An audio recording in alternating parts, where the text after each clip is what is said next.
Boa noite a todos nesses dias diferentes, dias que o nosso Deus preparou que a igreja não pudesse estar reunida, mas espalhada como nós estamos semanalmente pelas cidades e principalmente pela nossa cidade, Iguaxupé.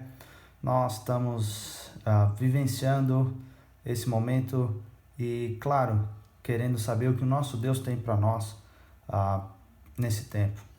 A diretoria da igreja decidiu no dia 19 de março, então, suspender todas as atividades até o dia 2 de abril, conforme a sugestão e a recomendação da Secretaria de Saúde da nossa cidade, também o governo do estado, o governo federal e também todas as autoridades eclesiásticas, como a nossa Associação de Igrejas aqui do Sul de Minas, a Convenção Batista Mineira e também a Convenção Batista Brasileira.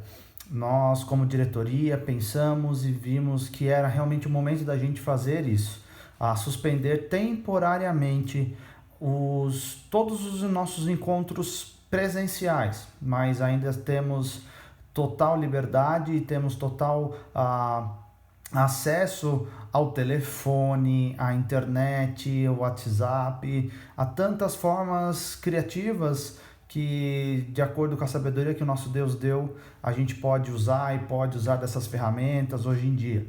Então, aproveito para incentivar a todos a estarem se preocupando uns com os outros. A nossa diaconia está atenta às necessidades dos nossos queridos. Graças a Deus ainda não temos nenhuma necessidade em relação a esses quesitos. Também estamos todos bem, tenho conversado com a maioria de vocês, mas estamos todos bem e isso é motivo de gratidão ao nosso Deus. Mas caso você precise, você pode entrar em contato comigo ou com a diaconia da igreja. Estamos à plena disposição para todos, para servir aqueles que precisam e não podem sair das suas casas. Esse momento realmente é um momento de quarentena. Aproveito para falar que eu e Paola estamos bem, pela graça de Deus. Aqui estou falando diretamente do escritório, na minha casa. Estamos bem, Paola está bem, a gestação está bem. Agradeço todas as orações que vocês têm tido por mim e principalmente por ela nesse momento especial que nós estamos vivendo.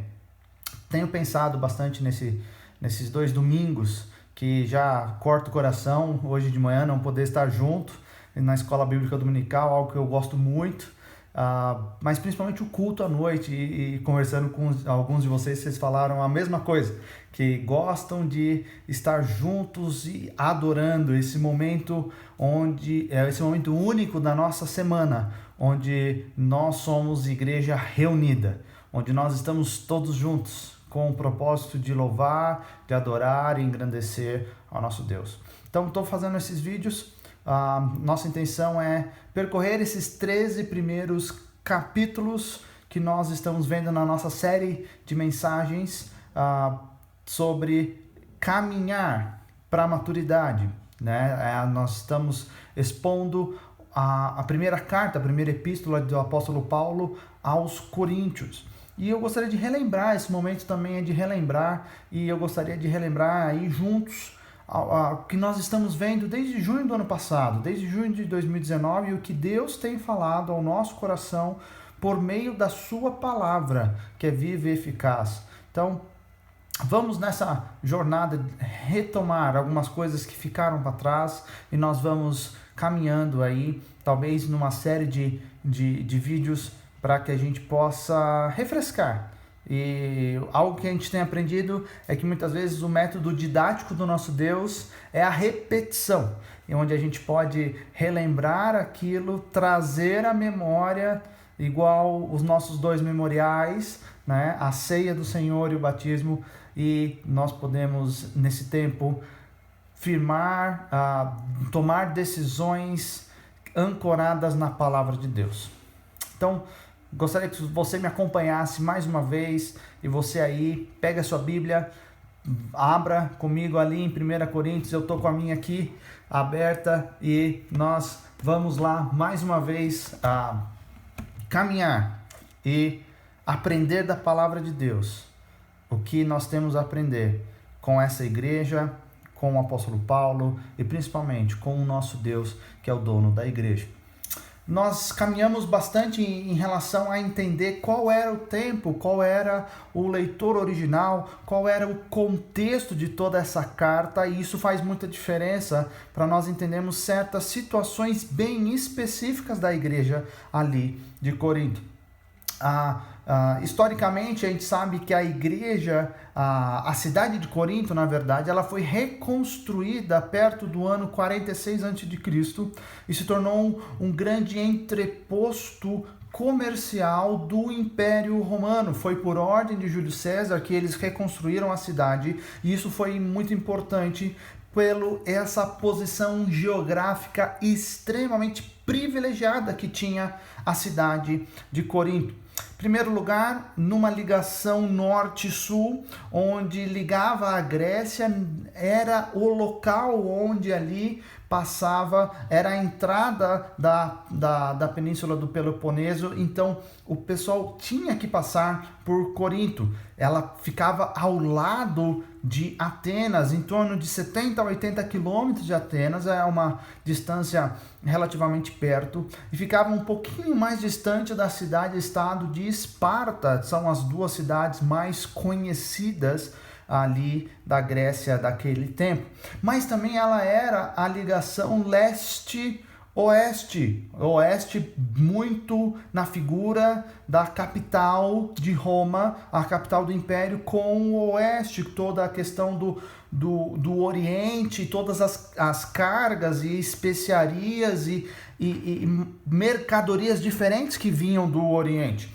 Isso é muito importante, porque então ela faz um X, ela é realmente um ponto de encontro de todas as localidades.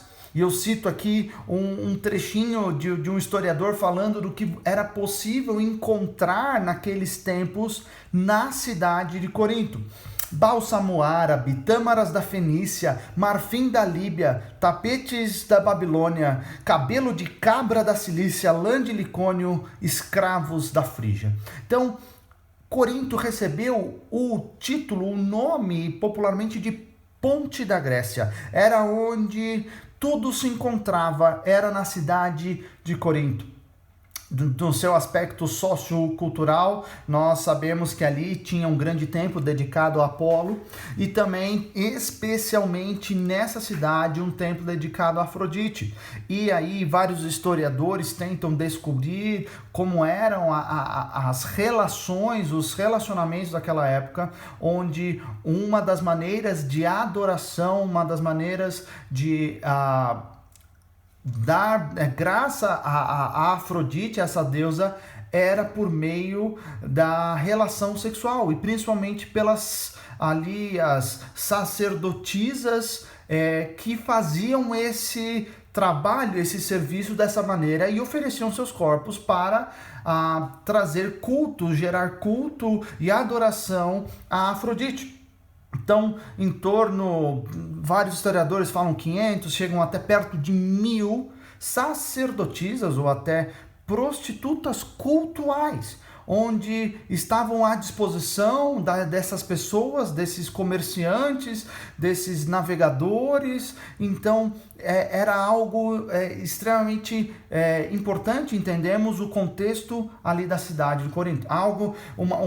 Cito também uma outra frase bem interessante que dá a ideia do que era Corinto da época: o paraíso do marinheiro, o céu do bêbado e o inferno para uma mulher decente. Então, nessas três categorias, impressionante. Em termos de tamanho, existem estimativas que nos dizem algo em torno de 100 mil habitantes, 100 mil pessoas. Outras estimativas bem maiores elevam esse número a perto de 700 mil habitantes, é um número bem grande. Creio que perto de nós, cidades desse tamanho, somente Ribeirão Preto, e indo mais para São Paulo, na região de Campinas ali. E outra característica, devido a ser esse grande entreposto comercial, é essa mistura de povos: romanos, gregos, pessoas vindo do Oriente, egípcios, gente de todo lugar se encontrava ali.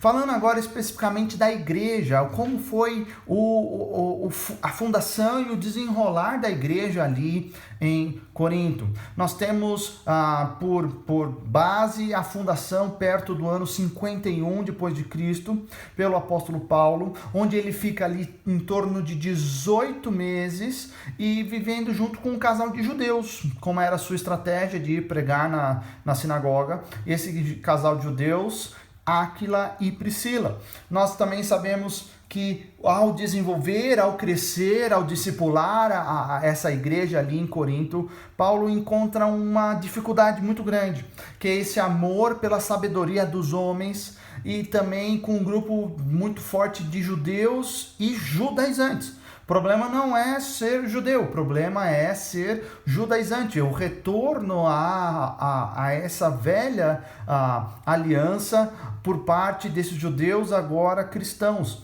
E também existia como falei do templo de Artemis, o templo de Afrodite, ali que era um plano moral, um fundo imoral muito grande na Europa, na igreja. Então, tinha que haver resolução dos passados e uma total separação dessas vidas anteriores ao conhecerem Cristo e entregarem de fato a sua vida a Jesus Cristo. Em termos de conteúdo da carta, nós temos ali algo muito interessante que o apóstolo tenta consertar. É um espírito extremamente competitivo, vindo da cultura greco-romana, onde era valorizado em excesso o status e a glória. Algo muito comum ali, aquelas cidades, mas onde nós sabemos que a palavra de Deus e o nosso Deus vem valorizar o próprio Deus. E essas questões de competição entre pessoas, quando entraram na igreja de Corinto, desencadeou diversos problemas. Também temos uma dificuldade ali na igreja de Corinto, é que o ser espiritual foi entendido como ser sofisticado, ser socialmente, intelectualmente superior aos outros. Interessante que a gente continua a ver isso em alguns casos, em algumas igrejas e seitas hoje em dia, onde existem diferenças, onde existem até castas de pessoas de primeiro escalão, de segundo escalão, de terceiro escalão, nessa supervalorização pelo sofisticado, sobre o diferente. E também na igreja de Corinto nós vemos ali que elas começaram a procurar algumas marcas de espiritualidade e com isso, nessa busca por essas marcas de espiritualidade, encontramos uma competição entre os membros. Pois é, nessa introdução é difícil, se não muito improvável, quase impossível, citar um propósito único da carta de 1 Coríntios.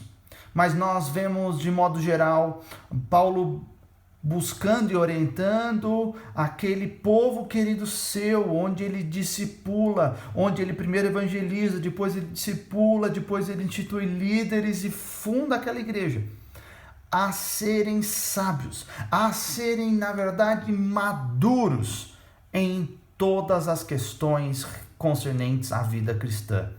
Principalmente, claro, dentro da igreja, no desenvolver da igreja. Por isso que nós colocamos o título dessa série de mensagens, Caminhando para a Maturidade, onde domingo após domingo, por meio da palavra de Deus, por meio dos escritos do apóstolo Paulo, nós podemos ver esse caminho, esse amadurecimento de cada parte que o apóstolo Paulo está respondendo nessa carta, onde ele recebe uma carta primeiro. Isso vai ser muito importante para alguns capítulos na frente, onde nós vemos claramente que o apóstolo está respondendo perguntas específicas que foram feitas para ele. Então, essa foi a nossa introdução. Vamos agora ao nosso primeiro capítulo 1, e nós vamos ver ele de uma maneira geral.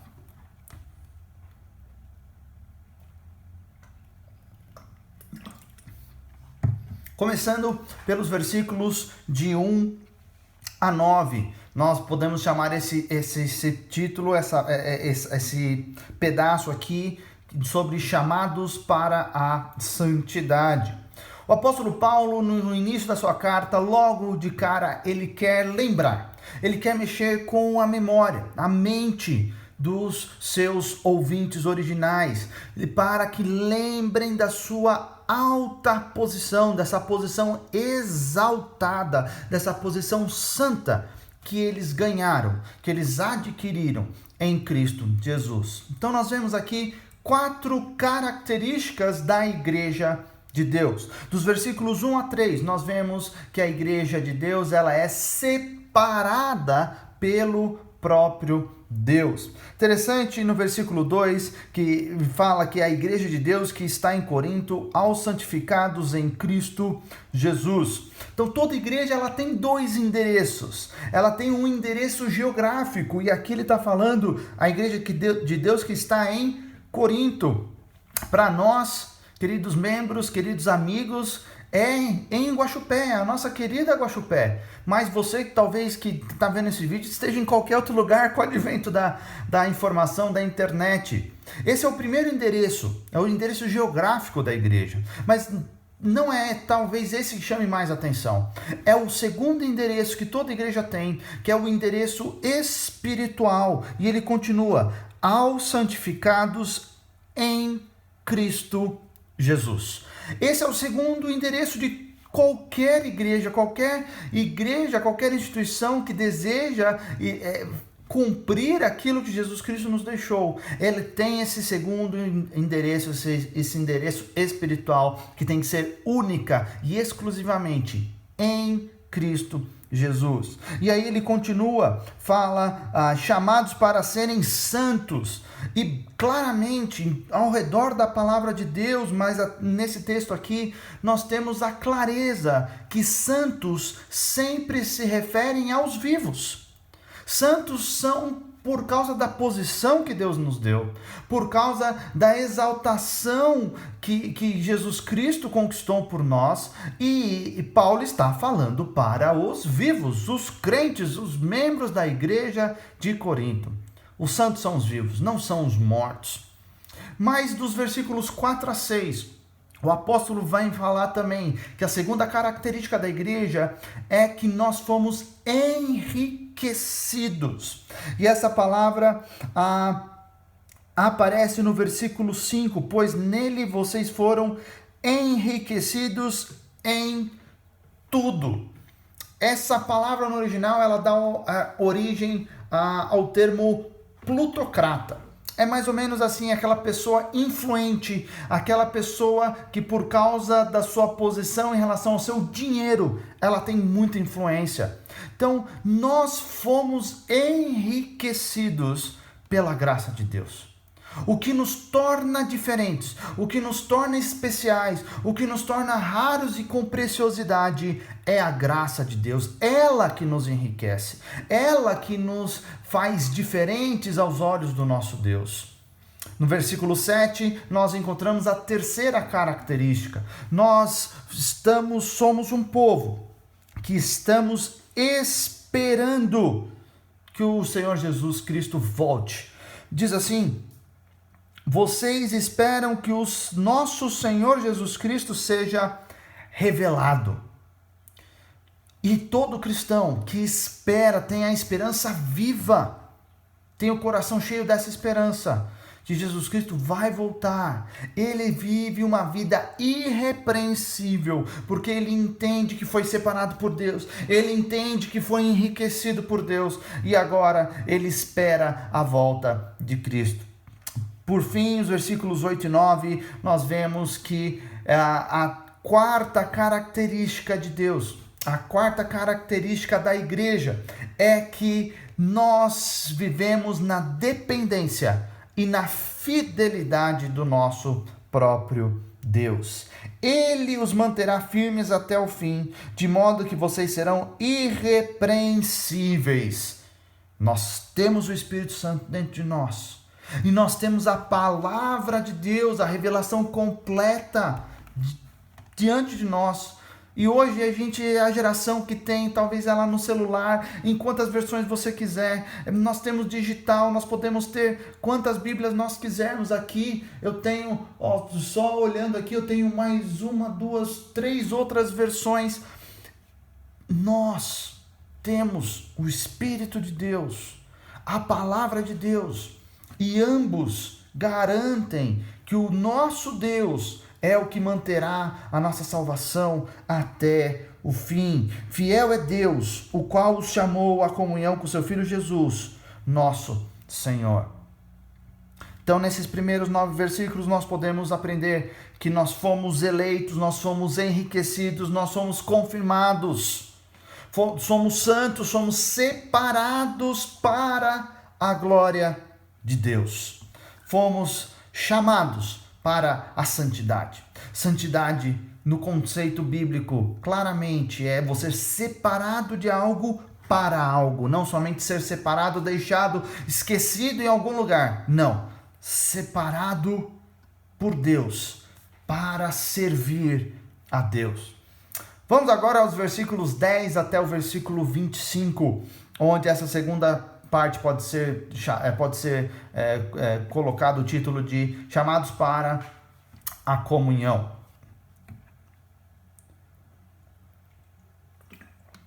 Paulo vem tratando esse problema sobre pessoas que não entenderam ou subentenderam a questão da sua posição. E agora o apóstolo, dos versículos 10 até o 25, nos dá a chance de entender que ele começa a tratar sobre uma outra dificuldade logo de cara que o povo tinha. Essa dificuldade eram as divisões. Um grande problema de divisão estava acontecendo ali na igreja de Corinto, e o apóstolo quer abordar logo no seu primeiro capítulo, depois da introdução, logo nas primeiras tintas e ali da sua carta, quer tratar sobre a divisão. E ele vem falando então, e ele vai nos mostrar aqui 3 perguntas extremamente importantes que a gente tem que fazer, e Paulo faz à igreja de Corinto. Primeira pergunta, nós podemos ver dos versículo 10 até o versículo 13, é se Cristo está dividido. Versículo 13, primeira parte. Acaso Cristo está dividido? O que nos leva a pensar é que os coríntios estavam pensando que o cristianismo, ser e participar de uma igreja, era apenas algo que atingiria a sua mente, atingiria as suas convicções, mas não se tornaria prática. Eles estavam considerando o evangelho somente do ponto de vista filosófico, como uma filosofia bonita, como algo que enche os olhos, mas não existia prática. E, queridos, ainda temos pessoas ao nosso redor assim, que gostam das propostas, gostam das histórias, mas quando elas são confrontadas com a palavra de Deus, elas preferem ficar com esse intelectualismo, algo muito parecido ali com o que estava acontecendo com a igreja de Corinto. Essa proximidade com Atenas não é à toa, e isso vinha, eles bebiam das fontes ali, desses filósofos, dessas pessoas que passaram por Atenas. Interessante que, como elas pensavam, e o apóstolo faz essa pergunta, é uma das perguntas importantes aqui, se Cristo está dividido. Então, se eles deixaram de olhar para Jesus Cristo, eles estão achando que Cristo está dividido e começaram a olhar somente para os servos que Deus havia os enviado. E Paulo deixa isso bem claro no versículo 12. No versículo 12. Com isso quero dizer que algum de vocês afirma: eu sou de Paulo, eu sou de Apolo, eu sou de Pedro, ou ainda, eu sou de Cristo. Claramente há uma divisão aqui, até como Cristo no mesmo patamar dos outros 3 E não são pessoas comuns, não são pessoas sem gabarito ou pessoas que poderiam ser colocadas de lado, mas haviam claramente essas divisões, esses grupos que cada um estava puxando a brasa para o seu lado. E algo que nós sempre temos que enfatizar, que Deus usa pessoas com, às vezes, personalidades completamente distintas, abordagens diferentes no ministério da palavra, mas todas elas podem trabalhar em conjunto. O apóstolo Paulo havia iniciado aquela igreja, evangelizado, talvez discipulado toda aquela primeira geração, e depois Apolo vem, Pedro passa por algum momento ali, naquela igreja também, que nós não temos um conhecimento, algo bíblico, mas essa grande possibilidade, e como um atrás do outro, trazendo conhecimento, agregando, como se fosse uma sucessão de ministérios pastorais. Algumas pessoas dentro da igreja começavam a ser partidárias. Eu gostava da época do pastor tal. Aquele fulano era melhor e aquilo lá. Mas não. Paulo quer chamar a atenção deles exatamente para essa questão. Acaso Cristo está dividido? Se não vieram todos esses homens em nome do Senhor Jesus para trabalhar para Jesus, por que vocês estão exaltando os homens e não aqueles que o mandou, que é Jesus? É algo bem interessante aqui, essa primeira pergunta é importante. Segunda pergunta que o apóstolo faz, nós vemos na sequência do versículo 13. Foi Paulo crucificado em favor... antes mesmo, fala... Vocês foram batizados em nome de Paulo? Em nome de quem vocês foram batizados? Claro, Paulo não minimiza de maneira nenhuma o memorial, a questão do batismo, esse simbolismo externo de algo que já aconteceu internamente dentro de cada um dos cristãos. Mas ele orienta e coloca em primeiro lugar, ele coloca no seu devido lugar. Ele até enfatiza que ele mesmo não havia batizado em nenhum deles, só 2 pessoas, Crispo e Gaio. Então o apóstolo está ali combatendo algo que é possível até nas nossas igrejas hoje em dia, a importância de ser batizado pelo pastor A, pastor B ou pastor C, a importância que algumas pessoas dão de ser batizado no local tal, com a roupa tal, sendo que o importante, de fato, é ter o nosso nome escrito no livro da vida.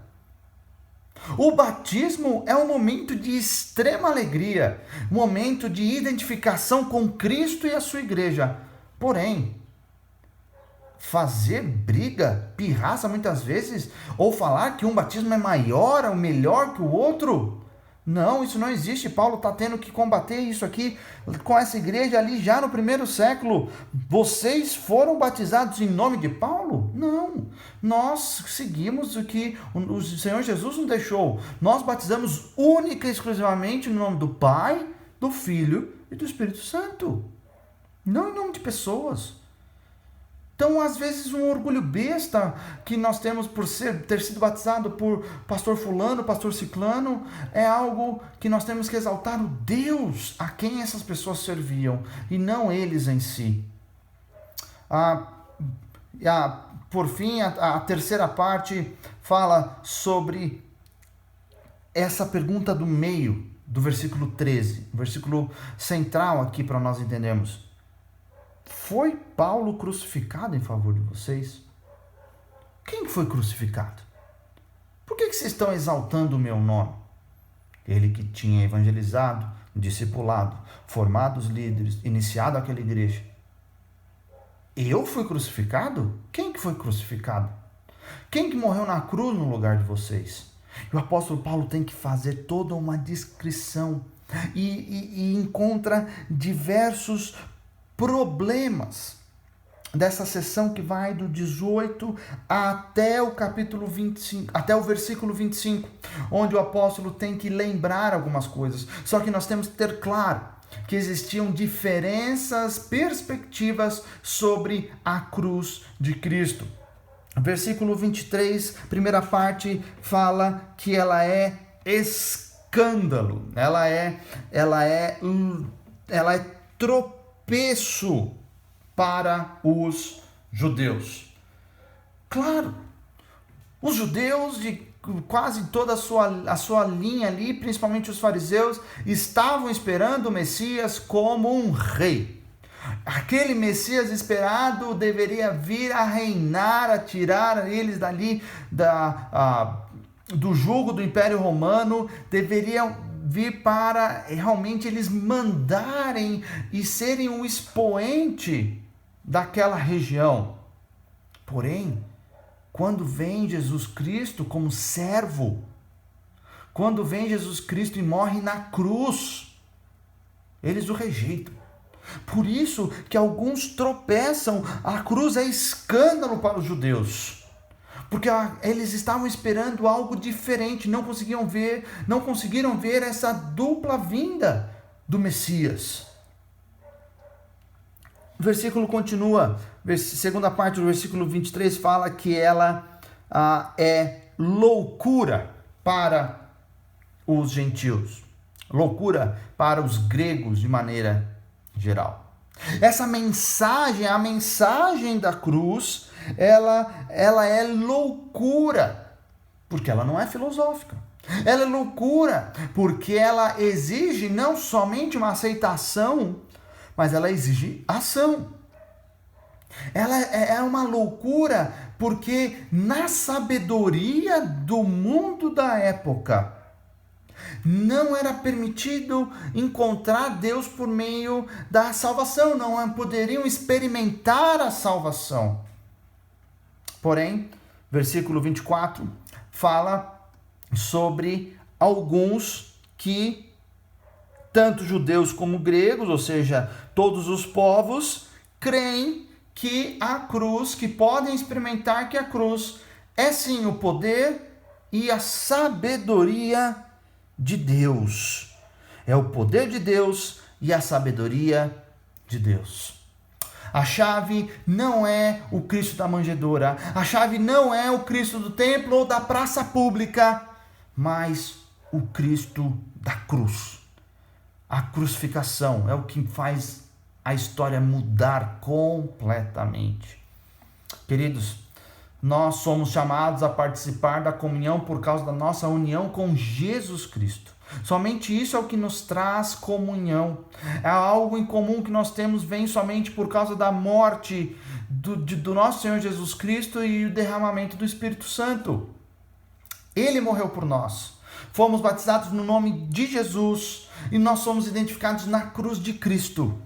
Então, aqueles problemas de divisão que os nossos irmãos coríntios estavam passando, era um problema deles não entenderem, de fato, aonde estavam sustentados os alicerces da sua fé.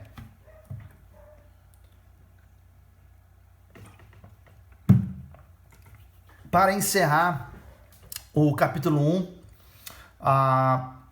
essa parte final dos versículos 26 até o versículo 31, nós podemos colocar o título de Chamados para glorificar a Deus.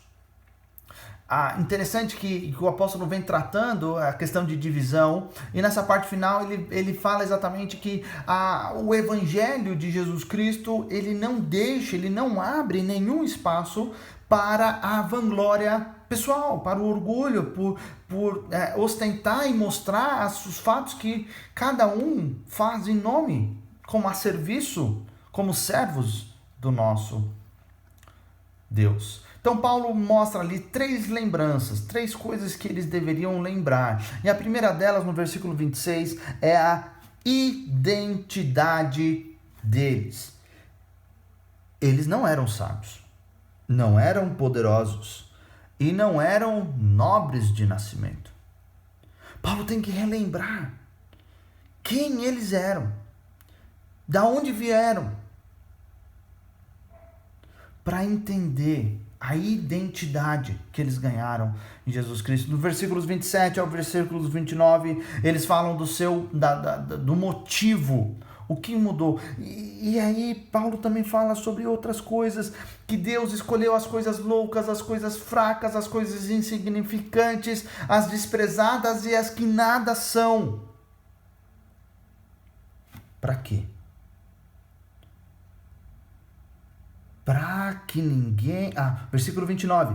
A fim de que ninguém se vanglorie diante dele. É o Evangelho. É o nosso Deus. O mundo não consegue entender. O mundo não consegue entender como adolescentes que às vezes eram delinquentes, que eram estragavam a sua vida, se tornam alunos bem-sucedidos, se tornam bons cidadãos, se tornam pais de família. O mundo não consegue entender como casamentos destruídos, casamentos completamente quebrados, conseguem ser restaurados, conseguem ser reconstruídos. O mundo não consegue entender como pessoas dedicadas ao crack, às drogas, conseguem reviver nas cristolândias ao redor do nosso país. O mundo não consegue entender. É loucura. Porque o nosso Deus escolhe essas coisas como se fosse para dar um tapa na cara do mundo, para eles entenderem que o nosso Deus é capaz de tudo. É capaz de transformar todas as vidas. É capaz de transformar qualquer situação. Mas não é isso que o mundo crê. Nós cremos que nós temos um Deus e a palavra de Deus que é capaz de transformar tudo. Caráter, situação, posição, tudo. Tudo trazer e fazer convergir nele diante da palavra de Deus. E de onde vem essa fonte? De onde que vem esse poder? Versículos 30 e 31 falam exatamente de onde que vem todo esse poder. É por iniciativa dele que vocês estão em Cristo Jesus. É por iniciativa de Deus. Por que a gente está competindo um com os outros, então? O apóstolo deveria olhar para um para os outros e falar, por que vocês estão competindo? Porque foi por iniciativa de Deus. Foi o Senhor que fez tudo para vocês. Por que vocês estão competindo? Se tornou sabedoria de Deus para nós, isto é, justiça, santidade e redenção.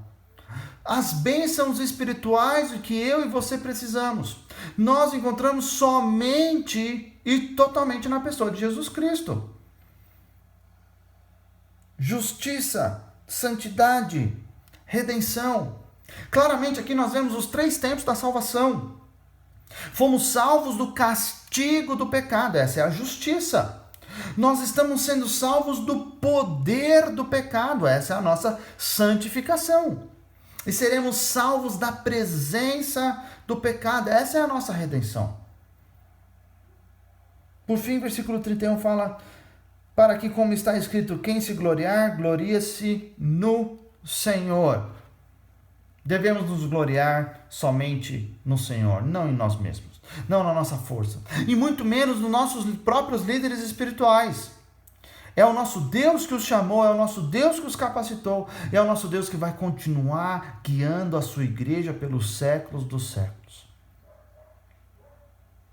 Aquela igreja ali estava precisando relembrar algumas coisas.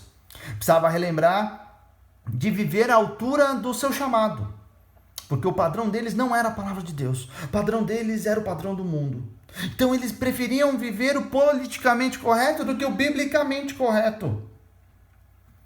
E isso levava à nossa segunda conclusão, que em vez de glorificar a Deus e a graça de Deus, que transforma, que muda, eles se glorificavam a si mesmos, por causa da sua filosofia, porque entenderam e esqueceram de deixar-se ser transformados pela graça de Deus. Nesse primeiro capítulo, então, nós podemos ver e podemos concluir, nós fomos chamados para ser santos. Nós fomos chamados para ter comunhão. Nós fomos chamados para glorificar a Deus. Meu querido, espero que esse resumo do nosso primeiro capítulo de Coríntios possa ter encontrado você bem aí na tua casa. Espero que você esteja em casa. E nós vamos caminhar. Nós vamos fazer mais vídeos. lembrando algumas coisas que nós já vemos em cada um dos capítulos de 1 Coríntios, e que isso realmente seja uma bênção do nosso Deus para você. A minha oração é que você realmente tenha esse momento diário com Deus, agora talvez com mais tempo. As famílias possam viver e possa ser um momento gostoso, único, para aquelas que já vinham fazendo, que o culto doméstico continue, seja intensificado. Para aquelas que nunca fizeram, que seja um momento de mudança, um momento de começar a fazer o culto doméstico. Mas o meu desejo, do fundo do coração do seu pastor, é que a palavra de Deus viva dentro de vocês. Um grande abraço e nós nos vemos por aqui. Ou eu posso ouvir a sua voz no próximo telefonema. Deus abençoe e até mais.